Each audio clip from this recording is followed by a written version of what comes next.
Students இப்போ இந்த வீடியோவில் நம்ம பார்க்க போகிறது 10th மேக்ஸ் எக்ஸசைஸ் நம்பர் 5.3ல இருக்கக்கூடிய இந்த 10th சம் தான் பார்க்க போகிறோம். பாருங்க, find the equation of the straight line which has slope -5/4 and passing through the point -1, 2.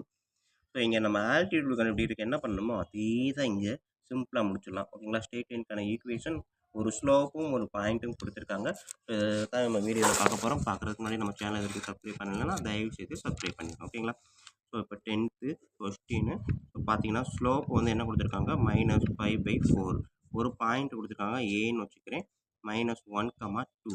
ஓகேங்களா? ஒரு ஸ்லோப்பு ஒரு பாயிண்ட் கொடுத்தாங்க அப்படின்னா equation of the straight line என்னது,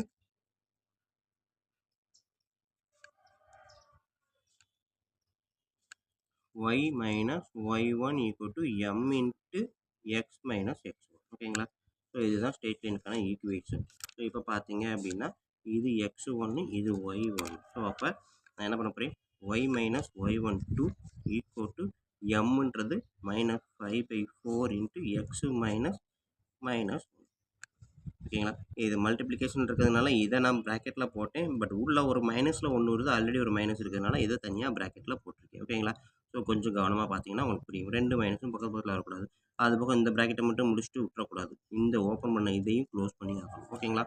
ஸோ இப்போ பாருங்கள், y-2 இந்த 4 இந்த சைடு கொண்டு வரும்போது இன்ட்டு 4ன்னு மாறிடும். ஸோ அப்புறம் -5 மட்டும் இங்கே இருக்கும். ஓகேங்களா? அடுத்தது x minus into minus plus 1. ஓகேங்களா? ஸோ இப்போ 4ன்றது common to y into -2. So multiple பண்ணுங்கள். 4 into y 4y, 4 into -2 -8, -5 into x -5x, -5 இன்ட்டு 1 -5. ஓகேங்களா? ஸோ இதுக்கு முன்னாடி சம்மில் பார்த்த மாதிரி தான் இந்த இடத்துல ப்ளஸ் 5x இருந்துச்சுன்னா இதை இந்த பக்கம் கொண்டு வரலாம். பட் -5x இருக்கிறதுனால இதைத்தான் நான் இங்கிட்ட கொண்டு போகிறேன். மைனஸ் இங்கிட்ட வரும்போது ப்ளஸ்ஸாக மாறும். அடுத்தது ப்ளஸ் 4y தான், முன்னாடி எதுவுமே இல்லைன்னா ப்ளஸ் இருக்கிறத அர்த்தம். அடுத்தது -8, இந்த -5 இந்த சைடு வரும்போது +5 = 0. ஓகேங்களா?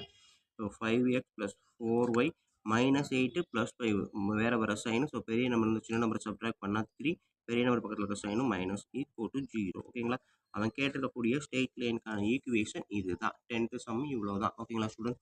ஸோ வீடியோ பாருங்கள், கண்டிப்பாக பிடிச்சிருக்கும், ஈஸியாக புரியும் நம்புறேன். அப்படி புரிஞ்சிருந்துச்சு அப்படின்னா இதை கண்டிப்பாக லைக் பண்ணுங்கள், கமெண்ட் பண்ணுங்கள். அதோடு இல்லாமல் உங்கள் நண்பர்களுக்கு ஷேர் பண்ணுங்கள்.